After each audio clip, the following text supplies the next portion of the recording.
us the welcome address. Let's give her a round of applause. A round of applause, Yvonne. Show them. Thank you very much. Good morning, everyone. Good morning. Okay. I would like to welcome you all to this August occasion. Let's not be discouraged by the number here, okay? Let's all give in our best efforts to make this event a glorious one for ourselves, because CITSA is not me, CITSA is not only you, CITSA is all of us. So we all have to play our part to make this event a success. And for today's purpose of gathering, we all know, we've already seen the flyer now, and it's about quiz competition and then timely lectures. I hope you came here with your questions prepared. Hello? Hi. Please, will you come here with your questions prepared? Each one of us is going to speak. No problem. Yes. So I hope you came with your questions. So if you've not done that, I would kindly ask that you get your question down, even before the lecturers come and climb the podium or join us here. So please get your questions down, so that by the time we leave here, we will all be at peace. We wouldn't have to raise concerns about damage and all this stuff, because all will be solved here. And also, with the quiz competition, please can I see the competition? Please can you get, okay, if you're a competitor, let's see you. Okay, so our competitors are made. So even as they would be coming on board to compete, I would ask that we kindly cheer them on, because it is what will motivate them to be able to give in their best. Alright, thank you very much. And once again, I appreciate you all for your presence here. Thank you. Let's clap for her. Moment, Samuel. The week celebration.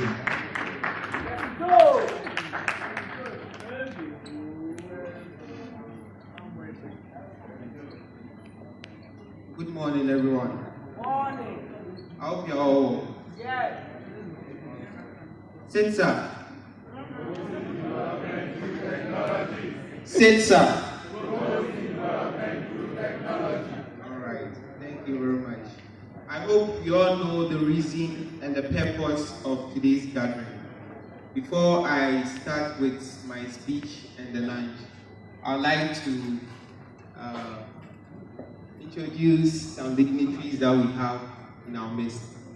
We have our own patron, Mr. Elliot Atipo.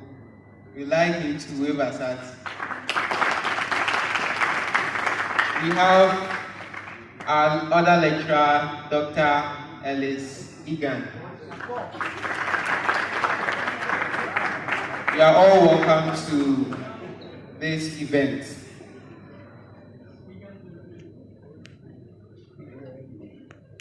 The theme for this week's celebration. Anyone? The theme for this week's celebration? No one. And when they have been scheduled. Then we have the official lunch. Then we launch the hackathon as well. Alright, so we would like to know something about CITSA. A lot of us are part of CITSA, or we say we are part of CITSA, but we actually don't know what CITSA is about. Okay, yeah, we don't know what CITSA is about. Most of the times we think CITSA share our experiences with each other. Then, as CITSA, we have other associations outside. Okay, that's we have even some in KNUST, some in some technical universities. People with other associations outside there. So the second objective is to develop the leadership skills of members with a view of producing leaders who are innovative, achievement-oriented, and above all, willing to pursue excellence. All right, so having this objective are not making good use of the CITSA clubs that we have.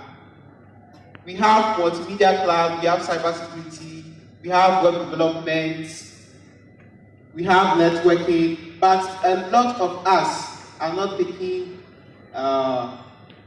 making good use of this opportunity that we have given to them. But it's a main objective of CITSA. That is why we launch those things, so that it will get us what? Prepared for the job market. The third one is to develop entrepreneurial and professional skills of members through exchange and attachment programs. So, getting to the end of every semester, we give out internship forms so that our students can go into the industry and get themselves trained to prepare them for the future. Then the last one, we have promoting self-confidence among students and providing learning resources for good academic work. So with this, we have a committee called Academic Committee. And for every semester, they try their possible best to gather materials for us, academic materials such as slides, past questions, and the rest. So most of the times, we try to get or meet these objectives just because we are what? CITSA. You won't get this anywhere. So if you call yourself a member of CITSA, you have to make sure you do what? The due diligence. So that all these objectives that we have can benefit from it. So our purpose is to provide the opportunity for our students to be innovative, to develop their interest, skills in computer science and information technology. All right, and also to exploit all other avenues in computer science and IT. So with the career clubs, if you know you are not into programming and you are into multimedia, you can do what? You can join that multimedia club, then explore. If you know you are into networking, you make sure you join that club, then you do what? You explore.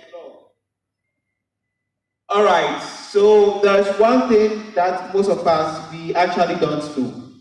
That if you don't pay your dues as a CITSA member, you cannot vote or be what? Voted for. So everyone has a copy of our constitution.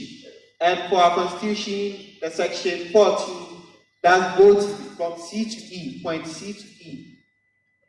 We are about to have a change of office, okay? So if you are interested in playing any role in CITSA, you have to make sure you have all your dues paid. And for those you solicit vote from, you have to make sure they are also members of CITSA, so that they can vote for you.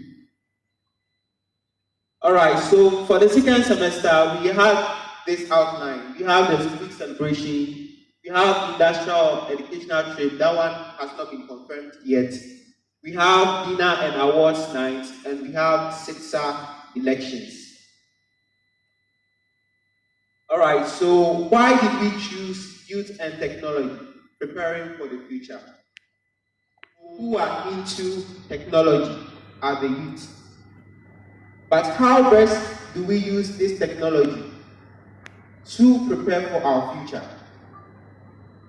We stay online 24/7, moving from one social media to another without gaining any knowledge that will help us in the future. So this week's celebration, we are trying to draw our attention to that. The exposure of technology is something that has to help us. It's not something that has to make us dormant. So you have a phone, you have access to internet. As a technology student, you know how to really use internet. So if you know how to really use internet, you have to make sure you use the internet right to gain knowledge and skills. So that will get you employed after your 4 years stay.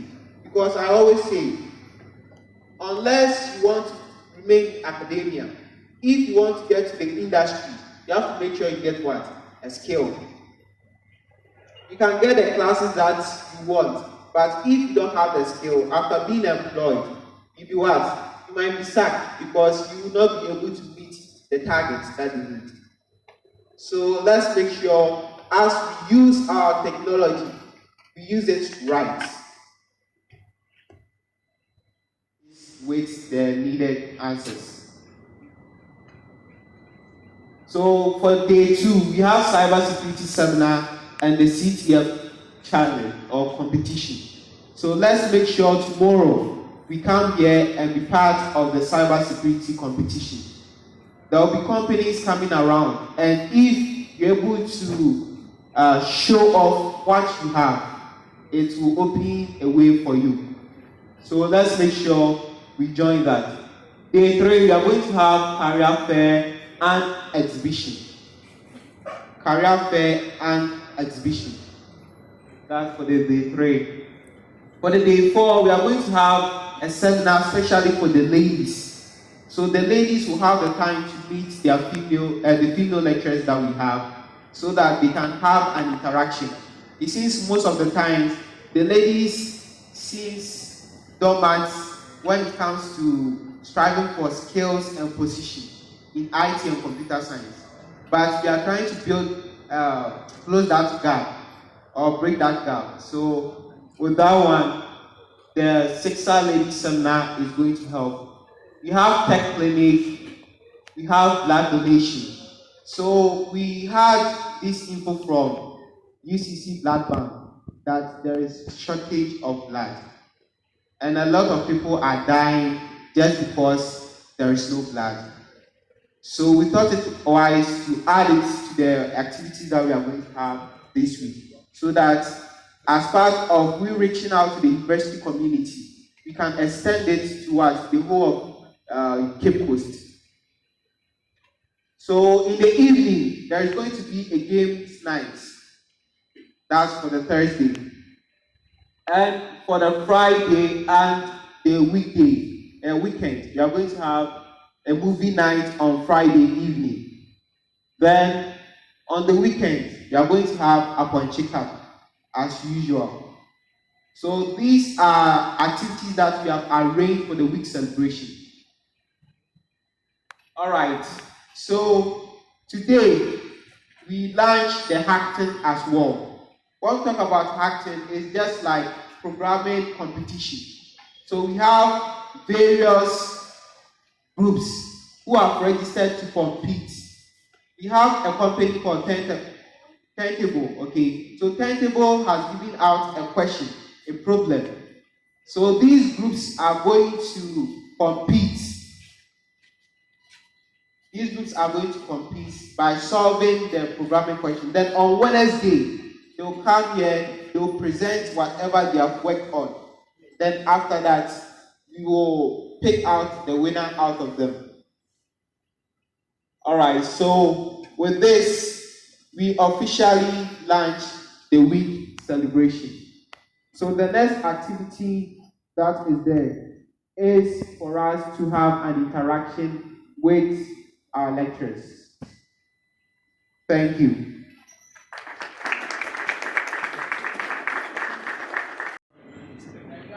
CITSA, we have heard a lot, and myself. This event is the head of Department for Computer Science and Information Technology. Yes. And he is also our own lecturer. Yes. A counselor to students, of course. And he's no other person than our own lecturer, Dr. Agui.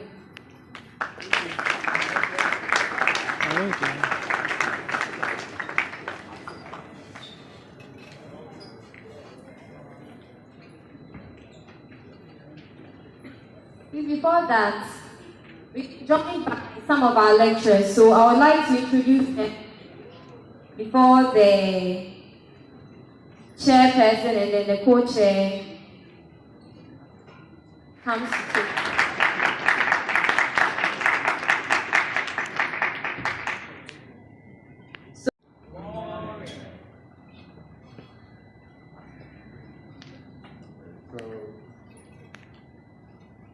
Okay, once again, I'd like to welcome you all to today's program, the launch of our week celebration. And on behalf of the HOD, who is yet to arrive, so I'll say it's indeed a great pleasure for all of us. I'm speaking on behalf of my fellow colleagues. It's a pleasure for all of us to be given this opportunity to have this time with you. Right? And we hope it will be beneficial, and we'll have a mutual beneficial program. We'll get to know your concerns, we get to share our expertise and knowledge and advice with you all. So I think because of time, I'll just cut it short and just say, on behalf of the chair and myself, we accept this honor, and then we hope to have a nice program. Thank you.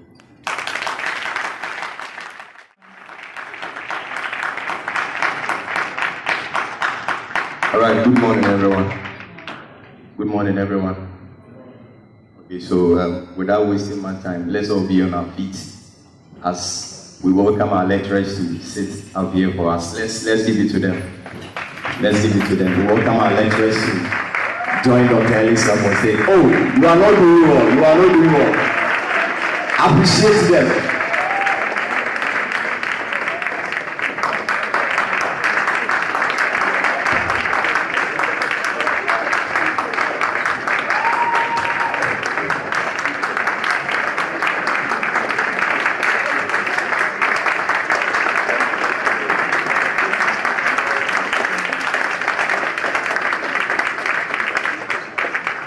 All right.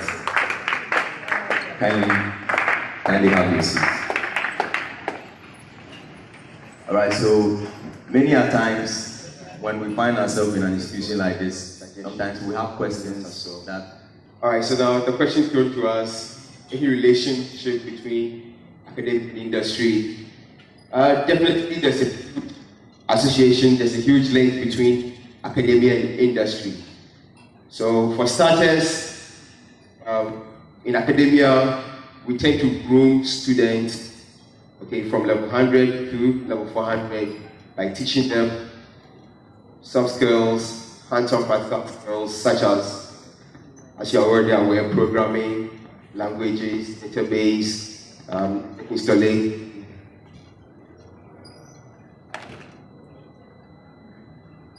Network installation, you name them. Right, systems administration, and so forth and so on. Now, from level 100 through to 400, if you decide to pursue further education, that's the postgraduate, you're definitely going to gain more knowledge on that. Now, once you have graduated level 400, we assume you've gained enough.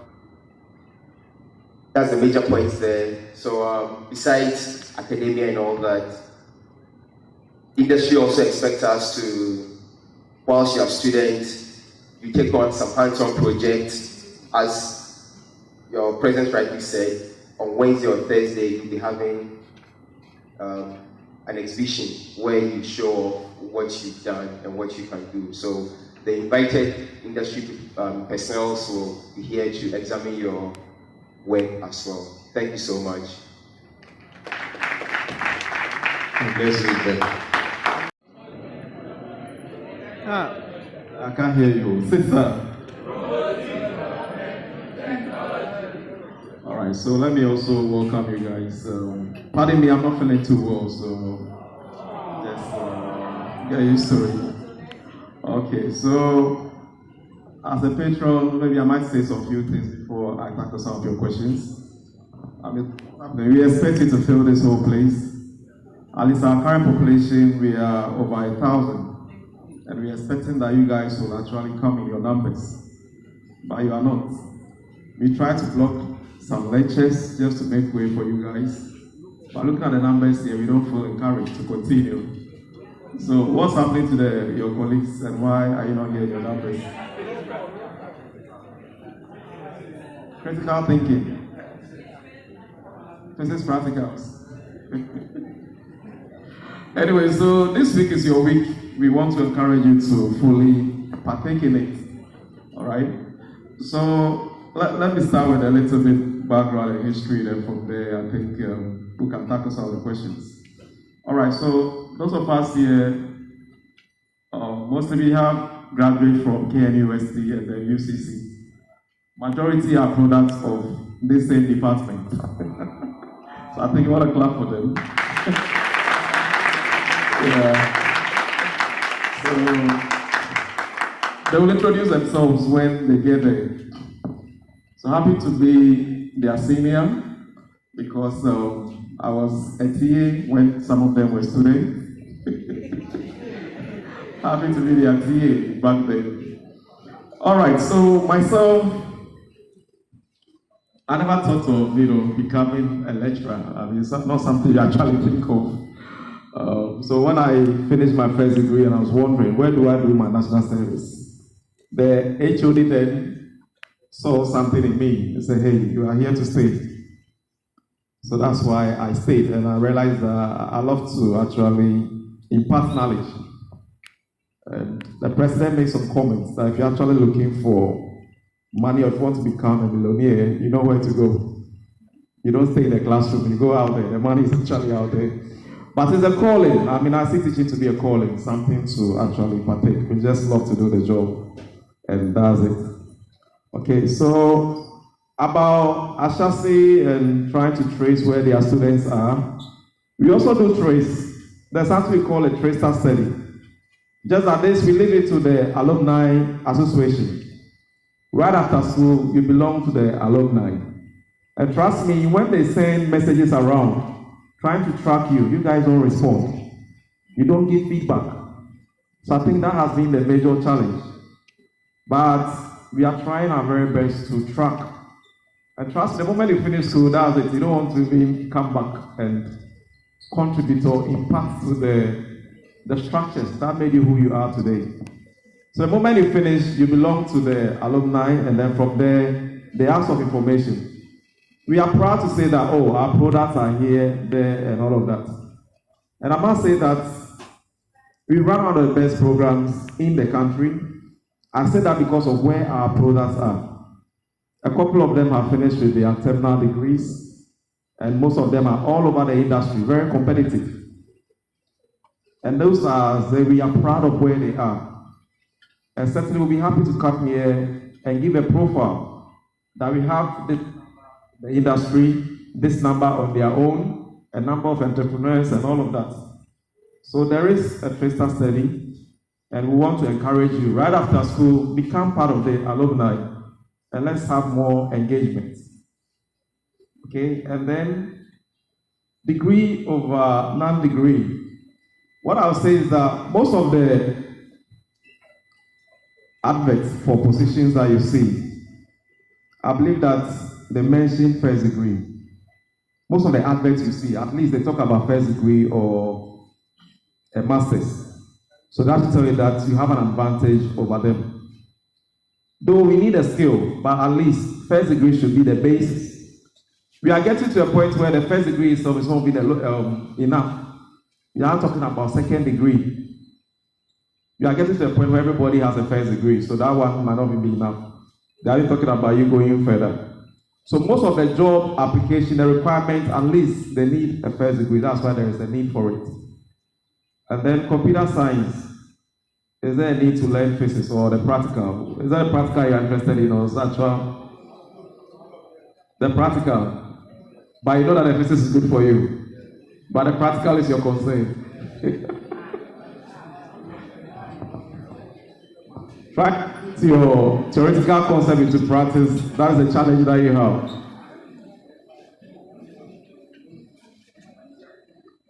Okay, so maybe you have a challenge. You don't get to end the way it's supposed to be, right? All of you.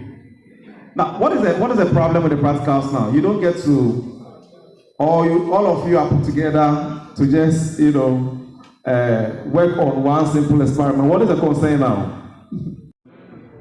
There's actually a difference between computer science and then IT. IT don't do practicals, do you? Do you do physics?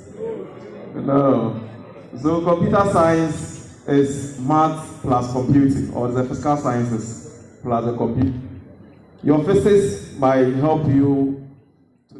And some of us were then the students at the time when we could see it. You know, when I was actually in school here. So as you already said, I'm also a product of UGC, and then have to further my let me just quickly also address the issues that have come up. The fact also remains that those who are not having degrees in IT or in computer science, and that's as you already said, when an advert is posted with respect to qualification for a particular job, those who don't really have these degrees are limited with respect to where they can get to. They are limited. Okay, so if a first degree person could be an IT manager, definitely someone who is not having it, have a good skills in computing, may also get to a position, but not to the position of the person who has a degree or master's in IT. So definitely that competition will be there. But that's why we are even encouraging all of us here to also sharpen our skills when it comes to practicals. I keep telling my students in class that when it comes to software development, programming, those out there, like the business students and the rest, are even doing something good. They are doing it very well.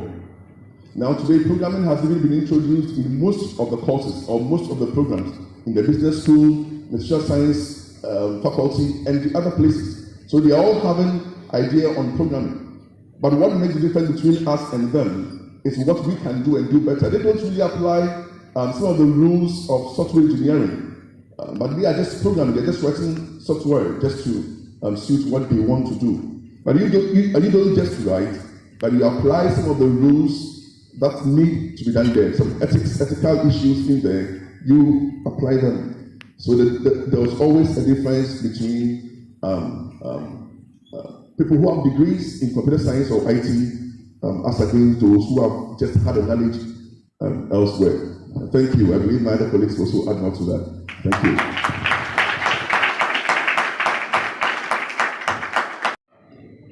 If I were to be a student here, Elliot would have been my TA as well.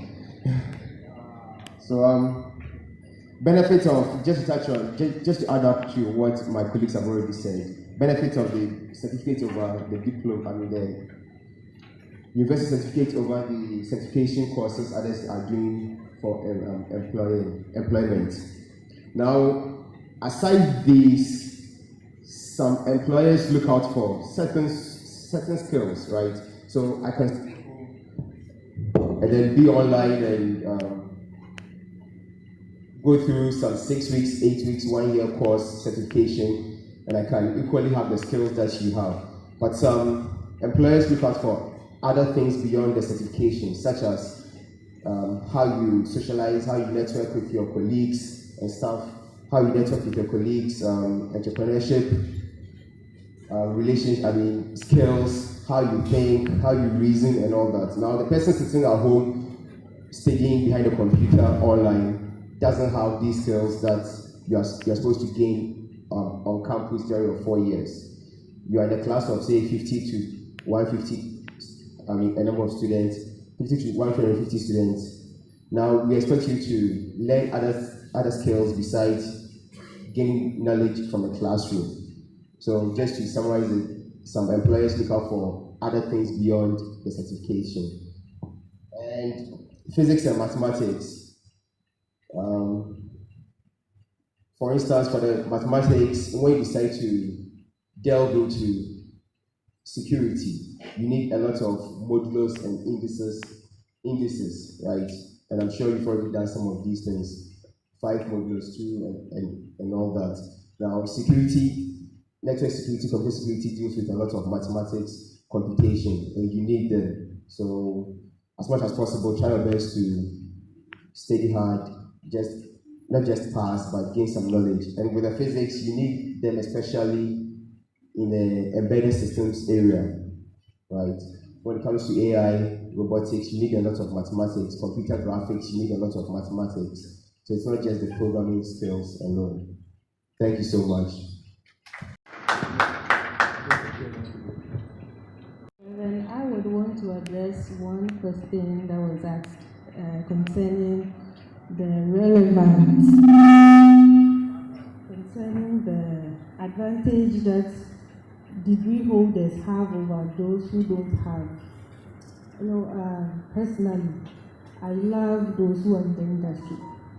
Not like I don't like being in the academia. I love those who are in the industry. There's something I'm so frightened. What is it that I love about those in the industry? And being a woman of few words, it still surprises me that I am still in academia because I don't talk too much. But then there's something why I am here. After my national service, I applied to various jobs. And then I went for an interview. And from the start, I knew this work is mine. So I sailed through smoothly. I went for the final interview. And then I asked one question that if I want to go to school again, will I be given the chance to go to school? And they were like, oh, madam. Yeah, you know, it's a private work. We are profit inclined. And you going to school, we are sorry, you would have to resign and go to your school before you come back. I was like, okay, thank you. So that was the end for me. I was told later on, after some days, that when can you start work? You have the work. And I was like, I am so sorry. I want to go to school, and therefore I can't accept the offer. So if you are thinking about what advantage they have over you, I'm sure there are 1,001 reasons why you should compete and try to gain further knowledge. Because in a kind proverb, they'll tell you too many fish doesn't spoil the soup. So if they have the skills and all that, try and finish the degrees. You may know even more than them, or they may know more than you in terms of the skills. But then you see around, like a colleague said, the first thing that will put you there before you exhibit your skills is they're looking for your paper sets. They're looking for the paper sets. So I would say, even after your first degree, try and move on. If you are an entrepreneur on your own, get a good work somewhere, it shouldn't be all about the money. I am sure some 15, 20, 25 years to come, the minimum requirement will be a doctorate, from the way I am seeing things. So don't be too comfortable with, oh, these people in the outside have more skills than you do, and what are we doing here? Even one programming language we can't do. Don't worry, finish the 4 years. Finish the 4 years, go for another 2 years, go for another 3, 4 years. It doesn't spoil anything for you. That is the small thing I have to add. Thank you.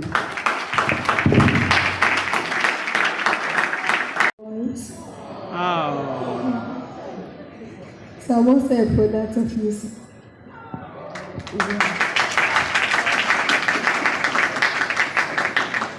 So I would like to add to what Ikea just said. So having a degree gives you an upper hand over someone who does not have a degree. And we all know that when you go to the industry, the minimum requirement is a post-secondary education. So even if the person, let's say, is practically good and you have the degree, at the end of the day, for example, in the public sector, they do more of the certificates than what you can do. So, and it is believed that the university prepare you. That's why we have level 100, 200, 300, 400. And someone who does not have a degree cannot compare him or herself to someone with a degree.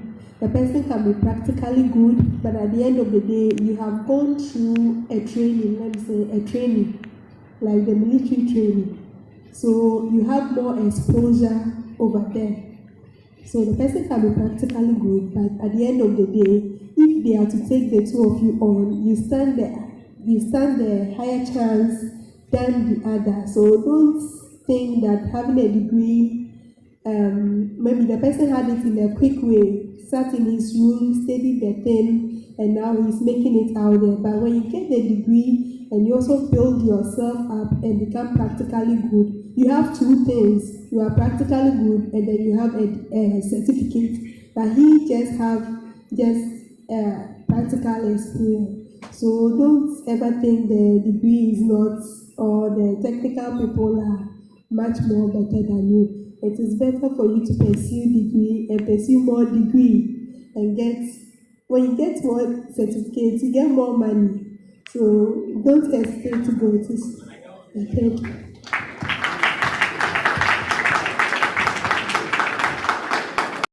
I went to KNUST. I was a year behind Dr. Charles. So, yeah.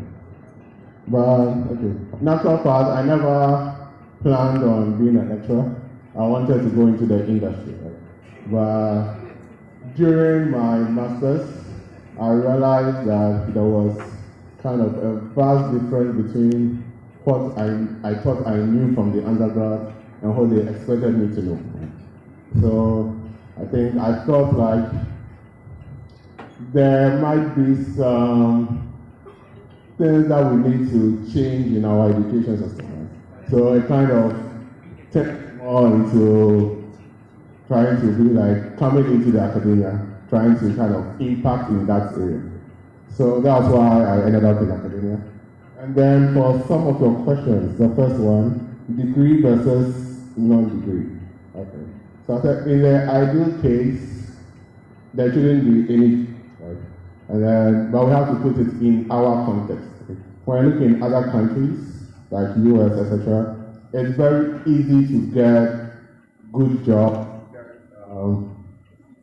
promotion, etc., even if you keep just with your certification or just your skills without a degree. However, in our context, just as the other colleagues have said, there is a high emphasis in no matter the job you are applying to. Okay? So having a degree, one major advantage is once you go through your 4-year studies, there's this underlying thought that you went through a structured phase of teaching. If you want to learn some skills on your own, I think you've all faced this. For example, if you want to learn, let's say React, right? You go online, there are thousands of courses. Right? The first challenge is, which is the right way to go, right? However, if you come in through the degree, we have kind of a prepared, a laid out structure, a timeline of the foundational courses you need to do, and what additional courses you need to build on in level 300 and 400. So you can master the skills in, let's say, React by just doing the course. However, in that course, you will not be taught those fundamentals. Right? So our degree gives us those introductory fundamentals, which answers his question on physics and maths. Okay? So depending on the direction in which you want to go, these things you think are not important now will play a vital role. For example, if you want to go into machine learning, yes, you could just apply algorithms, but however, if you want to actually build new models, improve on algorithms, that understanding of the mathematics, the algebra, the calculus. So that is why in the structured procedure, we try to introduce you to those fundamentals that we think will be necessary for you in any aspects of computer science that you find yourself in. Okay. So I would let's also ask something. Okay. Let's say our department, we have various programs, that is IT and computer science. So to us, these are two different programs. If you look at your background of entry, is that not it? So that's why with computer science, we have more mathematics, physics. It will help you to build a foundation. Okay? So IT related, we have also relaxed on that. We have only one math for you for entering, elective math. Then you can come from other background. So for me, I'm IT specialist throughout because of my background. My background is from UTS. UTS, I do integrated development studies. Okay? With that program, we have it's integrated computer science, accounting, science, mathematics, calculus, a lot of things. That's why it is integrated. Okay, so with that, I work after every level I work. Okay, after first degree, I work as a project manager, okay, for ICA Ghana. Then I went further. After that, I taught at every level I've taught. Okay, so let's say from O level, I did O level, not essence. From there, I've gone to teacher training. So that's why I'm saying that I've taught at every level. So I've taught at the primary level, secondary level, before I even went to UDS. Okay, so after UDS, I work as with the ICA Ghana. So that is how it began. So I know who say you don't have the skill after first degree? First degree is better. As you go through your first degree, you realize that through this series of courses, by third year, you should know that this is what you want to be. So by third year now, you people in third year, you should know that I'm good in database, I want to go into that line, I'm good in programming. You cannot be master of all. Okay, even though you need to pass them to get the certificates. Then at the end of your third year, you should know that this is my line. So you carry on to your fourth year, and anyone who wants to proceed into the industry, into academia, that will tell you that at the end, you should get a certification in that area. If you want to become a database person, right, specialist, at the end of your first degree or along the line, you should do a certification program in your database. Anyone programming, okay, you can do certification program. Networking, CCNA is there, right? For networking. So Lord go into that to write CCNAs, different certifications. You need them. So this will add them to the whatever you have as a first degree. Okay, so for academia, when you're going for your masters, your area is what you proceed in.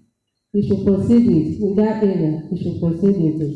So you go for your master if you want to do networking, whatever. At the end, you see that your research and whatever will focus on that. Okay. So you have the skill. That's what the department is introduced to you. You need the theory as well as your practical. So you don't come to practical and be saying other person is doing and you are watching. So what are you doing? And industrial attachment will also help you. Okay? Industrial attachment. Find places based on what you want to do to attach yourself. Long vacation, what are you doing? Okay? Yeah, learn.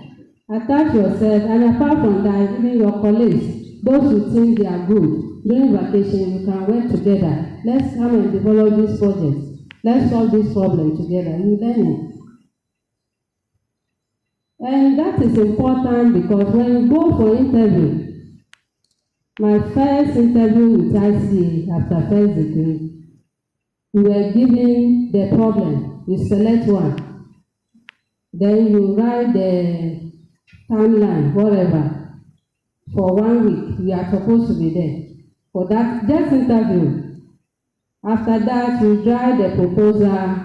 We were given computer to do whatever you want to do to solve that particular problem.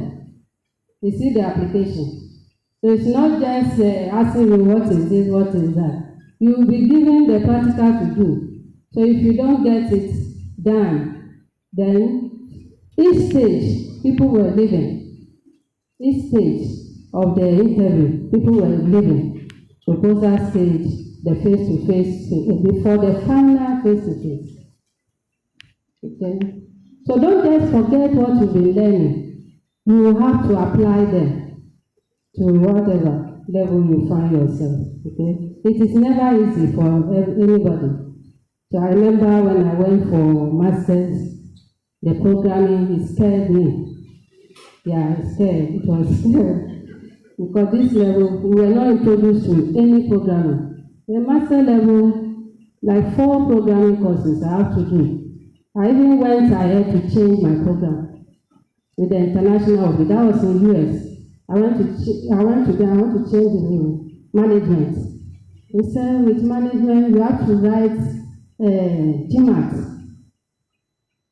But from sciences we've written GRE to get admission. TOEFL, GRE to get admission. So you have to go back and write GMAT. I said no, I can't go back. So that made me to stay. Because I cannot go back and write GMAT to now use it to what? Change a program, okay?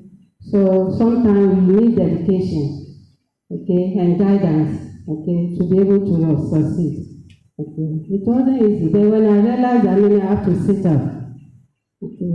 The environment is good, lot of lab to support and activities, okay?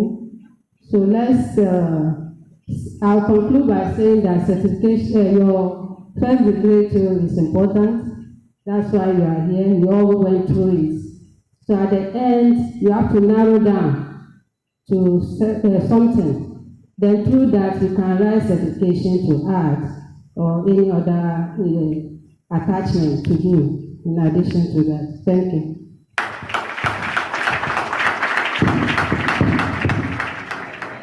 Technology. Through our discussion today, our interaction, we both have learned a lot. From you as you ask us questions, and from the lecturers as they try to give answers to the questions that have been raised. And final remark will be that I've learned through this question that about certification. Certification, we have concluded that it's also important, plus your degree. But we're saying that as you are here as a student, we should try as much as possible to grab some skill that in future we want to become. We don't graduate and later on looking like, oh, I've not learned or I've not done. Both theory and practical you bring are very, very relevant. So we are here trying to solve issues relating to recommendation letter, attachments. Attachments have been laid down. So you just have to go look for, search, come to us and get your letter, then do it appropriately. At the end of your attachment, we expect a report. So reports that will be graded at the end. As we have said, attachment is now going to be part of your curriculum. Okay, it will be scored, like 3 credits, it will be scored. Attachment is very important. So based on your skill, wherever you want to look for, you try to look for that. Recommendation letter should be done appropriately, okay, by going through the right channel. Try to make your first contact with the lecturer, then you carry it out from there, okay. Before that, we also emphasize that we should take our studies seriously. so that we can be able to write good recommendation for you. Okay, that's very important.